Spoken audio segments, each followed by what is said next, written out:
Kejari Ambon tahan 2 tersangka pengemplang pajak 1,18 miliar rupiah.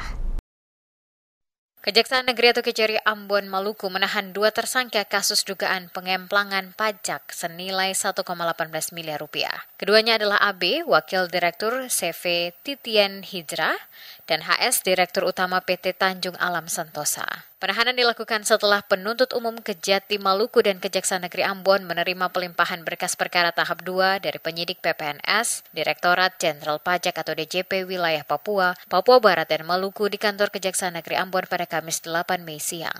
Juru bicara Kejati Maluku Ardi menjelaskan kasus ini bermula pada 2016 saat AB mendirikan CV Titian Hijrah dan memperoleh izin pemanfaatan kayu dari Dinas Kehutanan Provinsi Maluku. CV Titian Hijrah kemudian bekerja sama dengan PT Tanjung Alam Sentosa milik HS melalui Perjanjian Kerjasama Operasional atau KSO. Perjanjian tersebut memberikan hak penuh kepada PT Tanjung Alam Sentosa untuk mengelola dan menjual kayu termasuk mengatur rekening penampungan hasil penjualan. Berdasarkan perjanjian itu, kewajiban pembayaran pajak atas penjualan kayu dibebankan kepada PT Tanjung Alam Sentosa. Namun HS diduga tidak menyetorkan pajak pertambahan nilai atau PPN yang telah dipungut dan hanya memberikan fee kepada AB. Selain itu, perjanjian KSO tersebut tidak didaftarkan ke kantor pajak untuk memperoleh nomor pokok wajib pajak atau NPWP, sehingga kewajiban perpajakan yang tidak dipenuhi PT Tanjung Alam Sentosa juga menjadi tanggung jawab CV Titian Hijrah. Akibat tindakan para tersangka, negara mengalami kerugian sebesar Rp1.788.786.733.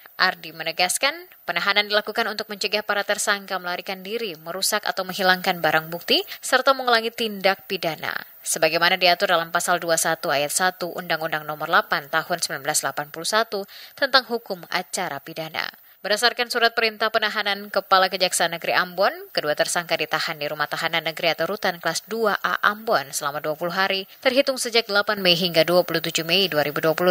Para tersangka dijerat dengan Pasal 39 Ayat 1 huruf I jungto Pasal 43 Ayat 1 Undang-Undang Nomor 6 Tahun 1983 tentang Ketentuan Umum dan Tata Cara Perpajakan. Sebagaimana telah diubah terakhir dengan Undang-Undang Nomor 6 Tahun 2023 tentang Cipta Kerja.